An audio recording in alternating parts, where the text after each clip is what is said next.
Demander de l'aide, c'est le plus difficile dans la période adolescente. Même sans besoin bien identifié, on peut pousser la porte d'une maison des ados, on est à la bonne place. C'est pour les ados entre 11 et 21 ans. Et ici à l'EMDR, en fait, on s'intéresse à l'ado et le monde qui gravite autour.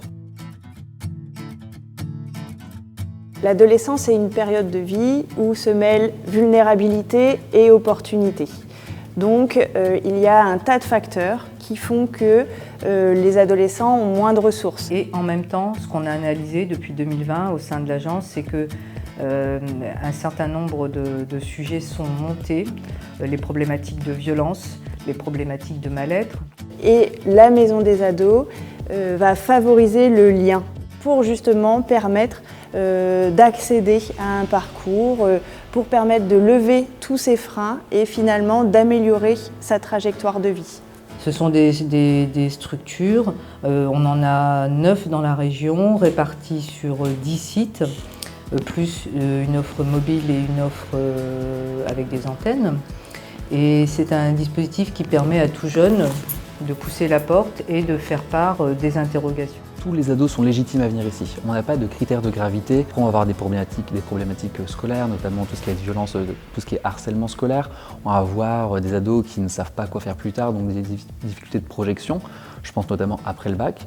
On va avoir des ados avec un mal-être qui est plurifactoriel, qui peut ensuite entraîner potentiellement des idées suicidaires. Nous avons la chance d'avoir une pluridisciplinarité dans l'équipe des maisons des ados, avec des travailleurs sociaux, avec des infirmières, avec des psychologues, des médecins psychiatres, pour intervenir, évaluer la situation et pouvoir accompagner ou orienter sur des institutions de droit commun, sur des associations spécialisées par exemple.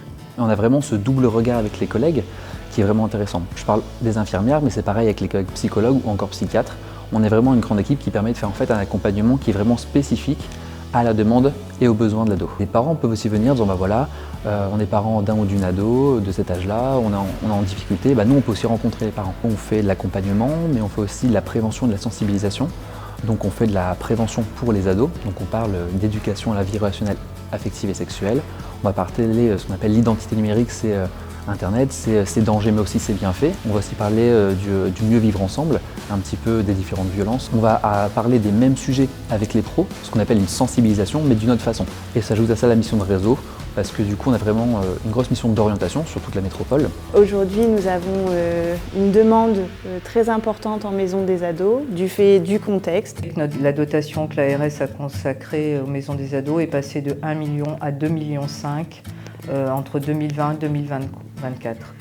Avec un souci effectivement d'améliorer, on va dire, la répartition de l'offre sur l'ensemble de la région. On peut pousser la porte, on peut appeler, on peut écrire un mail.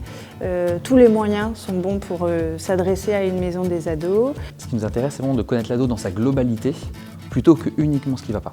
Et c'est vraiment ce lien de confiance qu'on prend le temps de créer en fait, pour pouvoir avoir un accompagnement qui est adapté.